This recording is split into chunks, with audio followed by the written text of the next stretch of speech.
It's amazing though how, you go and you do 2 years and then I'll come back, and then 2 years becomes 3 and 5 and 10. Having lived your life overseas, what are the major advantages, would you say? I'm very comparative. Yeah. I wouldn't say judgmental.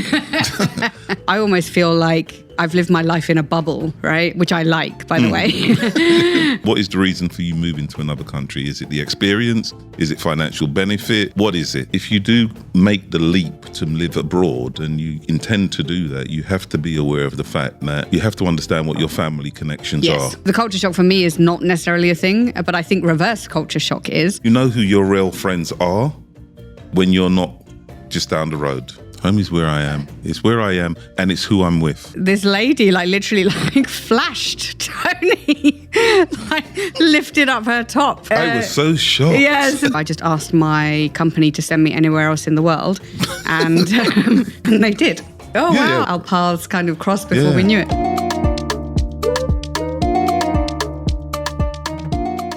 Hi. So welcome. Yes. This is Bantering Across Borders. I'm Sarah. I'm Tony. And we're two best friends who travel together. We've been to over 100 countries between us. And in this podcast, we cover random escapades, stories about trips that we've done, the highs and the lows, and talking about our trips on and off the beaten track. Indeed we do. Yes. But in today's session, we're doing it slightly differently.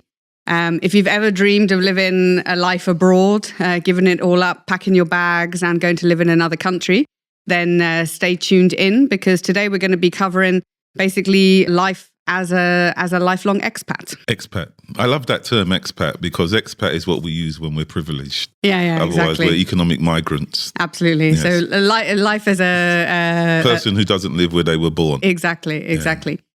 So, we're going to be sharing things, I guess, that we've learned along the way, things that we wish we would have known when we embarked on this life, sharing some of the advantages and disadvantages, sharing a little bit of insight, and, generally talking about how this life has changed us. Indeed. So after you. No, ladies always first. Before we get into the sort of the insights, what's your story basically? So when did you decide you were going to live a life abroad, and what's your journey since then? Well, for me, it was one of those. I worked for the British Council. Actually, it was the educational arm of the British government. And anyway, so I worked for them, and they had offices all around the world in places that I didn't even know existed. The one I still haven't been to that I always wanted to go to is Ulaanbaatar. Oh, I want to go there as well. I Mongolia. said it first, yeah. I assumed I was coming. Well, yeah. All right. Ulaanbaatar in Outer Mongolia, because that was one of those things when we were kids that we used to say, Sounds send you very exotic. Yeah, well, we used to say, I'll send you to Outer Mongolia, thinking it was a fictional place. It's like Timbuktu. Like Timbuktu, yeah. I only recently discovered Timbuktu is a place. Seriously, I thought it was a fantasy place, but no, exactly. You never cease to amaze me. Truly, you don't. But anyway, so Outer Mongolia was somewhere I always wanted to go to, and Timbuktu was another place. Haven't done either of those. But so I wanted to do that, but unfortunately, I didn't vocalise it when I was in the British Council, and by the time I actually did vocalise it, it was a bit too late for my career with them. So I kind of set myself this objective. How old are you at this stage? Old. Old enough to know better. No, but anyway, no. I actually, I think I was about 26, 27 when I finally not that old. When I finally decided I'm going to start to travel. That was when I first started to travel, and then that went to one of the things I do when I travel is when I go to a country, it's like, could I live here? Oh, really? Even now, one of the criteria for me when I travel somewhere is, could I live here? And so that started to be a little theme. And, I went to France, couldn't live there. I went to Germany, could live there. Absolutely fantastic, very organised. And then travelled around and basically that was it. Every time an opportunity to travel, or more importantly, to live somewhere else came up, then I just thought, I'll take that and I'll go. So, but always with work then? Yeah. Yeah, I'm not. I don't have the courage to just. I know. I agree with you. I also all of my changes for the most part have been because of work. Yeah. But you said you didn't vocalize it. So then, did you ask your next company to sort of send you to different places? And where was the first place that you went? Then after turn of the century, I was actually working in a company, and they globalized. They sort of bought properties around the world, and one of the things that happened with that was they split their HQ functions, and one was in the UK and the other one was in Germany. Okay. And so I said, yep, I want to do Germany. And so you moved over. So that was the first place that you lived in? That was the first foreign country I lived in. The first foreign place I lived was Manchester. God, you're going to get us into trouble.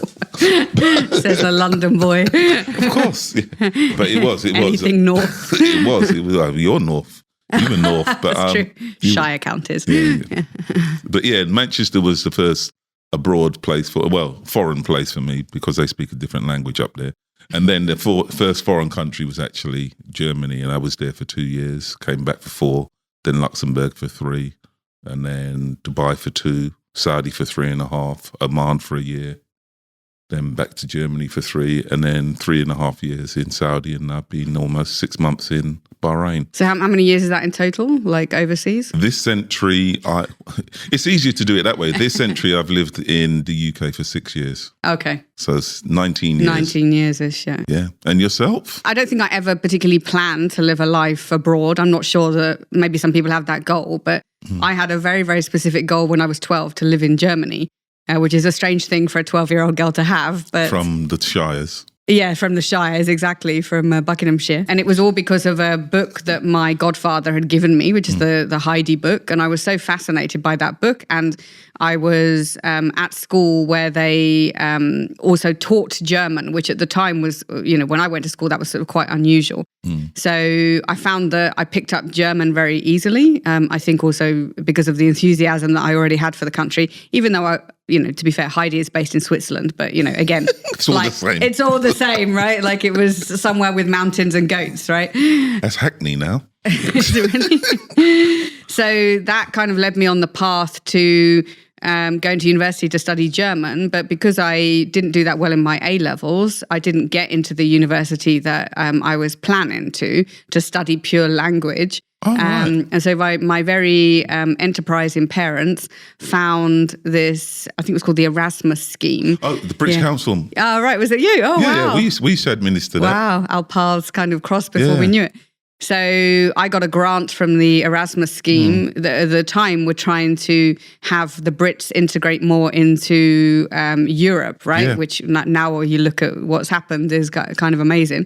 But so I was sponsored by them to go and study in Germany. Yeah. So my first time abroad was at university living in Germany. And then I came back for 6 years, worked for basically a medical company. And through that, got to know a very big multinational company because they were partners with us.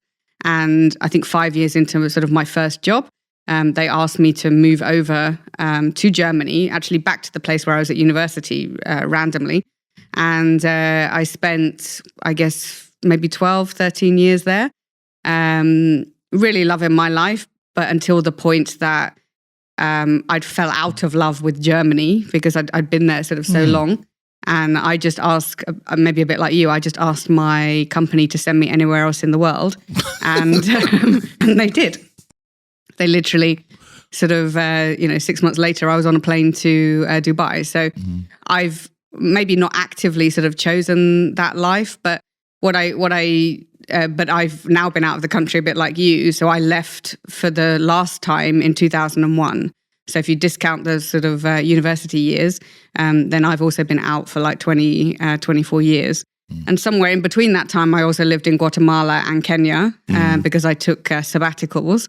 I think just trying to trigger change or, understand like more cultures. That was during the time when I was in England and in Germany. And since I've been in Dubai, I've been, I guess, sort of more settled. But so 25 years living overseas. It's amazing though how, you go and you do 2 years and you think I'm going to do 2 years and then I'll come back. Yeah. And then 2 years becomes 3 and 5 and 10. And right. You don't. What would make you go back? To the UK? Yeah. I think it just has to be a feeling. So there's nothing, I mean, I've always moved on at the time when it feels weary to me where I am. So that doesn't necessarily mean that I'm going to go back to my home country. It just normally means I'm going to make a change. That's what happened in Germany. I got like weary of the everything I used to love. It just then became annoying, right?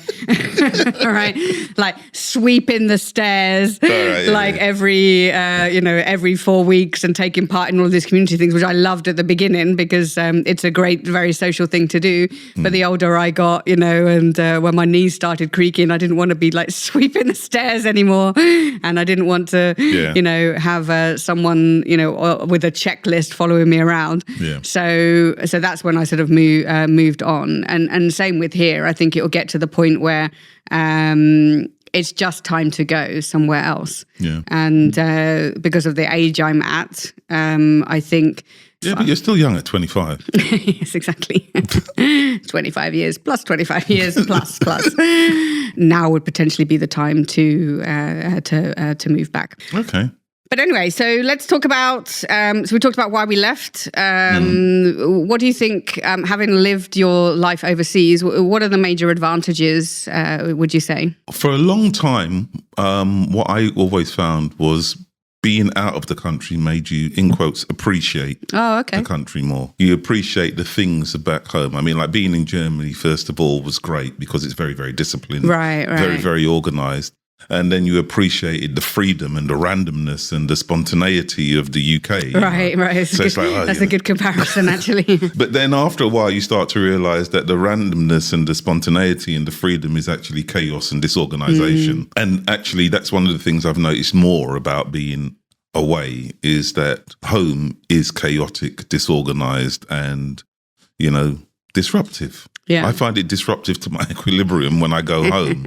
The only benefit is we actually speak exactly the same language. I don't have to translate when I'm talking because we speak the same language. So that's interesting you say that because I never had that. Whenever I've moved abroad, like I'm always like 100% of a fan of the place I'm in completely and utterly, like almost like immediately, and I don't see the rosy side of the place that I've just come from, actually.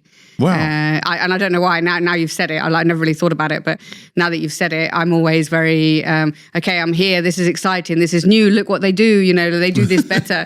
I've never been one of these people like, well, we do it, that we did it better sort of in the UK. I'm very comparative. Yeah. I wouldn't say judgmental. I wouldn't say it. But I am very comparative. I see the pros. In fact, I was having this conversation with someone just the other day, is I always see the pros and cons. Yeah. And, in my job, I'm in procurement. So I'm always weighing up the benefits and the disadvantages. So that's what I tend to do. So even in terms of locations that I've been and I've lived in, it's always, what's the benefit of being here versus where I've come from, and what's the disadvantage of being here versus where I've come from. So I do that kind of like real time. Right. Just as a matter of course. Yeah. But any other advantages, what would you say? Experience. Yeah. Dubai. I can't stay away from this place, and we've discussed it before, where I actually have to stay away from it. You're on a register of some kind. Yeah. Well, I keep a spreadsheet just to make sure I don't overstay and get fined again. But but I can't keep away from this place because there's just so many different people here all the time, right? And you're starting to see certain nationalities starting to dominate, and they're everywhere. But that's it. That happens in every country you go to.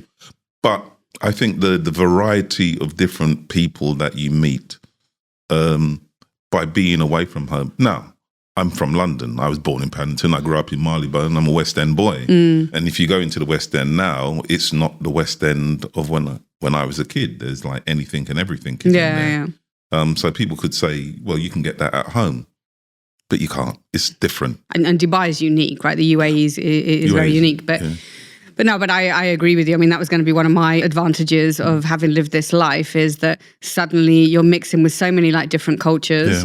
that I almost feel, and this probably sounds a bit arrogant, but I almost feel like I can step into a conversation with anyone, like anywhere in the world, and have a starting point of something, you know, whether it's that, you know, I know a little bit about their religion, or I know a little bit about their history, or I know a little bit about their habits or whatever. So I think having all of that knowledge sort of makes you a more rounded person. I find it quite interesting as well when you jump into the back of a taxi and you know, the taxi. I love surprising taxi drivers when I've been to, you know, where they're from, and then I bring out my pictures and show them, you know.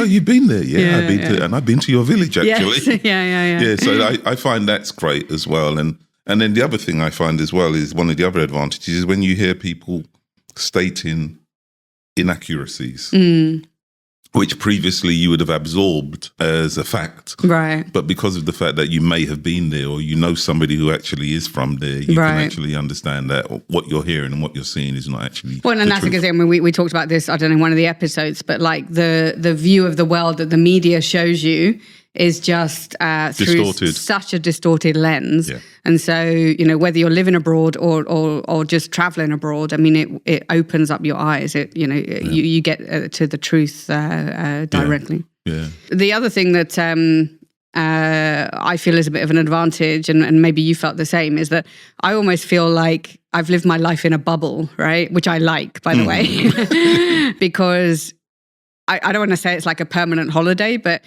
you know, like, because you're, I don't know, you don't vote in the country that you're in, you don't have like that much influence on sort of local politics and things. Interesting. Like, I've always kind of lived in this bubble in any country, sort of without the stress sometimes of like worrying what's going on, politically, because I have no influence.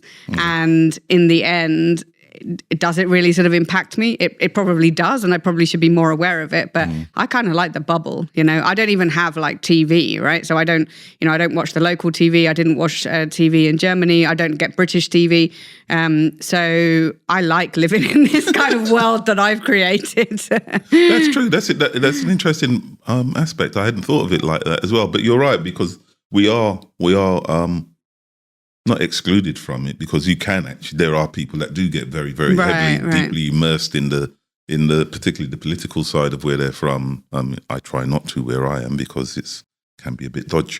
But yeah, like you say, we are permanent tourists even. Exactly. And I don't mean that like I avoid like sort of the cultural integration. I feel like that's where I go in depth, right? That's where I like to learn things, and that's what keeps me curious. And that's another, I think, advantage, is that you do keep up a certain level of curiosity, because every day you get to learn something more, right? Yeah. And when you're living in a country rather than traveling, you get to know these things sort of in depth. Yeah. And so it can continually sort of surprise you. You know, it's you know, things may be different, but it's I don't know, it's interesting. It's interesting to learn why things are like they are. You know, why is this celebration happening, or why is this phrase said?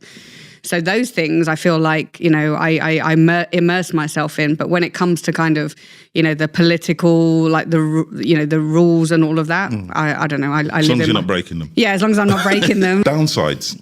There's the obvious things that, you know, you're away from family and stuff. You have to make more of an effort, I think, to keep that up. But I think one of the downsides, I mean, maybe it's not a downside, but it's just a observation, is I think sometimes you can become unrelatable. I've been told quite a few times that I'm not that relatable. You know, like suddenly, you know, you'll be telling stories about, like let's say I go back to the UK, and then I'm surrounded by, you know, a room full of people from the UK.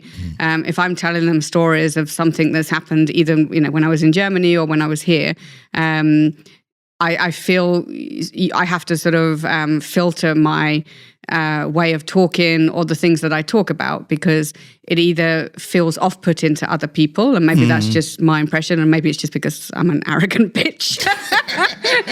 I don't know. Like, somebody has to tell me. No comment. But, we're friends. Yeah. Yes, you are. Yeah, exactly. But I feel like I also feel out of place, like telling my stories as much as I feel out of place listening to their stories, because I also don't have any connection really with what they're taught. Frame of reference is completely different. So I think that's one of the disadvantages. There are some other things which I think we'll talk about, like from sort of a financial perspective or sort of a planning perspective. I think you tend to plan on a short term rather than long term when you've decided to live a life abroad, because you either think, like I'm going back, so therefore you don't invest in silly things like, painting your flat because it's like it's not really yours. You tend to be a short term planner. Alzheimer's kicks in and you don't realise. Talking of healthcare. No, but short term planning. You become a short term planner, I think. You have to actively make a bigger leap to do anything long term, because then you're almost like committing yourself to where you are without really having the ability to commit, because it's not your country, right? Yeah. So at some stage, I guess you're going to go back.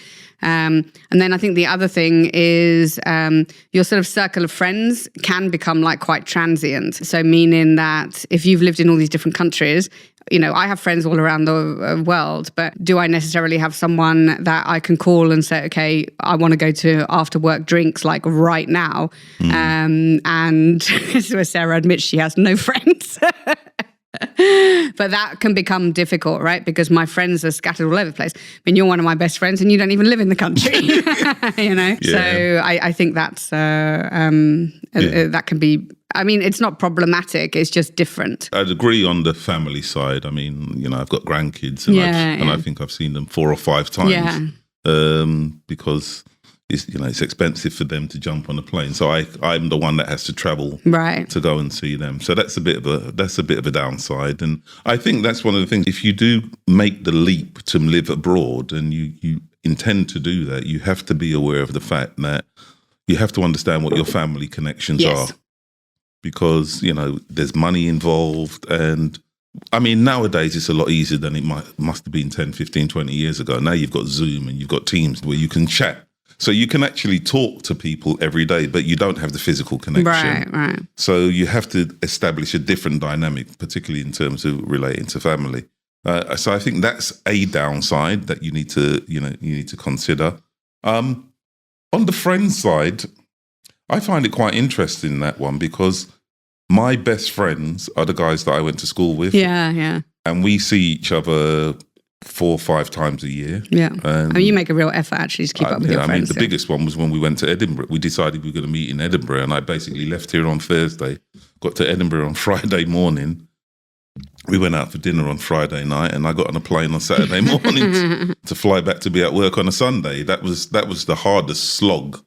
But for me, they're my friends. And I think you know who your real friends are when you're not just down the road. I never wanted to live on a compound. Yes, yeah. Because, if you live on a compound, it's just effectively you've just moved from one country to one compound, and all your friends, because you go to work and then you come home and it's the same people every day. And for me, that everyone's up in your business. Yeah, exactly. No, I can't do that. So the downsides for me is really the lack of constant contact with the family and the significant effort that you have to make with your friends. The third one, obviously, is language. Communication can be difficult, even if you're all kind of speaking the same language. You think you're trying to get your point across. And you learn very quickly that speaking slowly and shouting loudly is no means of communication. And you have to modify your language. Yeah, definitely. As well. Absolutely. All right. So what about culture shock? Do you think culture shock is a thing? Yes. All right. Okay. I mean, one of the things we've talked about before is that when you move, and particularly when you travel, you have to go with your eyes wide open. Yeah. Go to see what's there, not go to, bring what you've got with, to a new country. So, and culture shock is a thing. You have to learn how people behave in their country. And I think one of the things you've got to realise is it's their country. Yeah. And sometimes the way they going to Germany the first time, they're very, very disciplined. Yeah. Very, very disciplined. Germany's all about the rules and regulations. Very much about the rules and regulations. But the thing is, because they know what the rules and regulations are, when they are free and loose by British standards, they're mental. Yeah. When they have Oktoberfest, mental. When they have Carnival, it's mental. They definitely have a time to work and a time to play. And really both are extremes. Yeah. Yeah, it's interesting. At work, my work colleagues, no personal phone calls, no personal emails, No chatting unnecessarily. Yeah, It's work, stop for lunch. Have lunch, come back, work, close the day, gone. And, it was really, really amazing to see that. Whereas, and then, you come to somewhere in the Gulf and they have a completely different work ethic. Driving is, you need crash helmet and body gear inside of your own car because of the way that they drive. It's just mental. But you have to realize you're in a different country. You've chosen to be in a different country. Learn as much as you can before you go there and be prepared for the fact that when you get there, it may not be what you think it was going to be. And you're the one that has to adapt. Exactly, yeah. So culture shock to me really is a thing. Sometimes it can be a nice thing. Sometimes it can be an absolute pain in the tail. I know some people suffer culture shock. For me, I don't think I've ever suffered culture shock as in like I see something and then it's so completely like strange to me that, like I'm paralyzed, right? And I actually quite like the shock of it. Maybe not but because I think that's the whole point, right? You're moving in order to get like a different experience. So for me, the more different it is, the better. More particularly for short-term travel, I always find that, if you're landing in somewhere like Sierra Leone and then, you can't even work out how to get, your luggage off of the, the luggage belts or even where your luggage is, then, it's a great way to switch off about anything else in your life because you end up being so present about, like what's happening right now. So the culture shock for me is not necessarily a thing, but I think reverse culture shock is if you've been abroad a long time and then you go back to your own country, then that becomes, I get reverse culture shock with that. And I think you and I have experienced it, right? You remember when we both went to Manchester, we went to this Sean Paul concert in Manchester and, we're both living in the Gulf, have lived it a long time. And first of all, like this, two drunk ladies came up and started talking to us and then realizing, that we, particularly Tony, like lived in Saudi. And this lady, like literally like flashed Tony, like lifted up her top. And like... I was so shocked. Yes, Tony was so shocked. But I mean, it was quite shocking, right? I mean, that's an extreme thing. I'm not saying that like everywhere you go in England, people are going to be like getting naked in front of you. But think like that would never, ever happen here, ever. And even the way that people dress, the way that people drink, the way that people smoke, it sort of becomes, for me, it becomes a reverse culture shock going back. So I think that's a thing. So let's talk about making new friends, right? When you moved into these new countries, how do you wasn't loneliness a thing? Do you not feel? Loneliness is a thing. But I mean, in terms of making friends, I'm fortunate in two respects. One, I play golf, and two is I travel. So one, by playing golf, you just turn up at the golf course and there's always going to be someone you meet and you talk. And particularly if they're from somewhere different, then basically you've got the travel conversation. And I mean, I met a guy last week at the golf course and basically we started chatting and we've been out 3 times. He's got a new friend. But he's only going to be there for a month and then he's going to be gone. I know, I'm sad already. But I also, the next door neighbour, it turns out he plays golf as well. Right. And so in terms of that, I make my friends around my activities. Because then that means that you can maintain the connection. No, I think that's right. That's what I was also going to say. Like you have to almost like formalize your search for friends. So there's lots of sort of like activity clubs. If you, that's how Tony and I met. Like we met at Internations, which the R&B night of Internations. But what I would say is that my lesson from having lived whatever it was, like 15 years in Germany, where my life and all of my friendships revolved around work, which I loved. I still adore the people I worked with. I loved my job. But at the end of it, I didn't have any, for the whole time that I was there, I didn't have any friends outside of work. And that's kind of as dangerous because then you're just absorbed in your work the whole time. I think I've said before that at my leaving party to come when I was leaving for Dubai, there was something like 50 people at my leaving party and only 2 of them were outside of the company that I had worked for. And one of them was my supplier. So, I mean, he was practically contracted to be my friend, So that would be my big advice is really sort of go out, put yourself out there and actively go and seek new friendships. Okay. And then the other thing is for your family, I think sometimes it's harder, particularly if you've moved abroad. What I've seen a lot is, the wives and husbands and children that have come, particularly if there are no children involved. I think it's the spouses that sometimes get a bit of a raw deal because they typically not working, and it's harder for them to sort of find friends, and especially if they're in a new country. So I've seen a lot of the spouses of my colleagues that have moved to the different countries that I've lived in, and it's caused like frustrations with them because they're the ones that are really left alone because they don't have any contact during the time. All right, so you want to talk about practical stuff? I thought it was just useful to make people aware of the fact that, you have to get that kind of stuff sorted out. You have to have a plan. We talked about it beforehand, and, depending on how long you're going to be in an environment, plan accordingly. I mean, one of my previous bosses, he said, like, I never rent when I move. I always buy. Yeah. Because that gives me an asset for when I'm going to leave. That gives me an asset that I can sell. And I mean, when I was in Dubai, I didn't buy the house, but I bought the car. So when I left, I had some cash.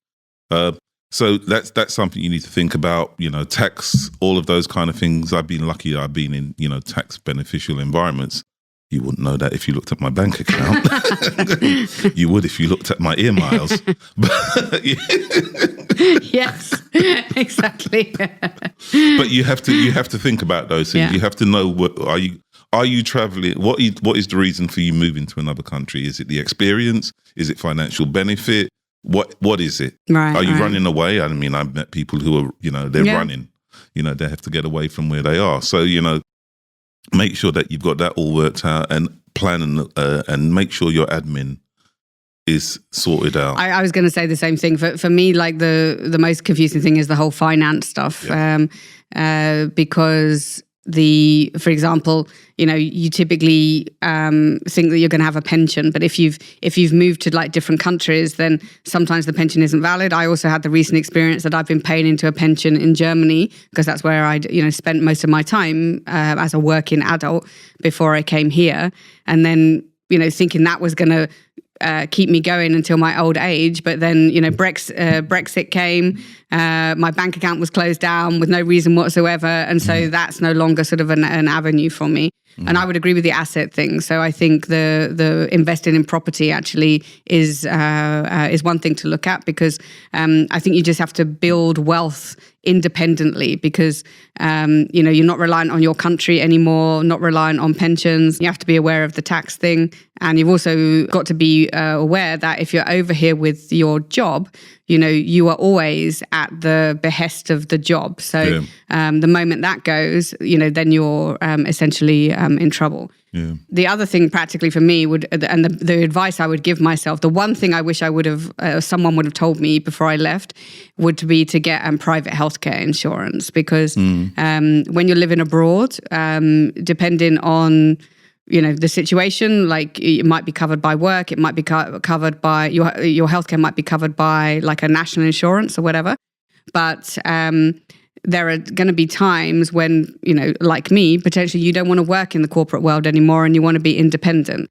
And yet you still need to like look after the healthcare side of things. Yeah. And the longer you leave it to have like a private healthcare insurance, the more expensive it just becomes, because, you've got all these ailments behind you that you can't, you can't deny. And so your premiums go up. Whereas if I'd have started having private health insurance the first time I moved abroad and then kept it going with me, it would just be so much easier and less expensive now. So that's the one thing I wish somebody had talked to me about really before I left. How has living abroad changed you? Yeah, I'm not sure. I mean, I'm still the palest person in the room wherever I go.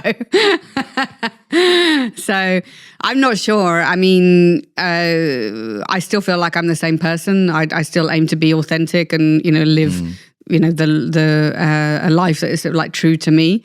I think I'm more knowledgeable and sort of more experienced, and I'm more capable generally, like in life. Apart from hills. Yeah. Apart from walking and fitness and, stuff like that.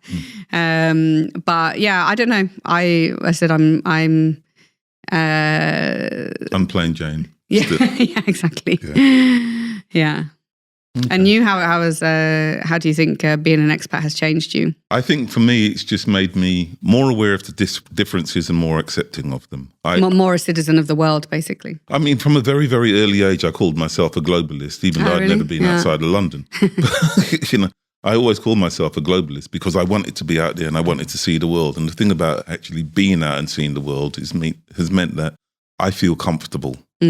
I mean, one of my friends said to me recently, she said, you know, we went to such and such a place, you wouldn't have liked it. And I said, why not? She said, because you don't suffer fools gladly. And I said, oh, I don't. But, you know, I still enjoy the experience of being surrounded by fools. But, you know, no, I think that's the thing for me. It's given me the ability to embrace different situations that I never thought I would have been in when I was younger. Has your view of what is home changed? Like, how do you define home? Home is where I am. Yeah, same here. Home is where I am. Home is not a specific place for me. It's where I am, and it's who I'm with. Yeah, exactly. You know, it's where I am and who I'm with. All right, so we've come to the end of lessons learned as from a life abroad.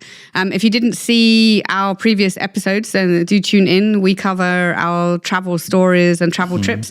This series, we've been to Oman, Uzbekistan, Dubai.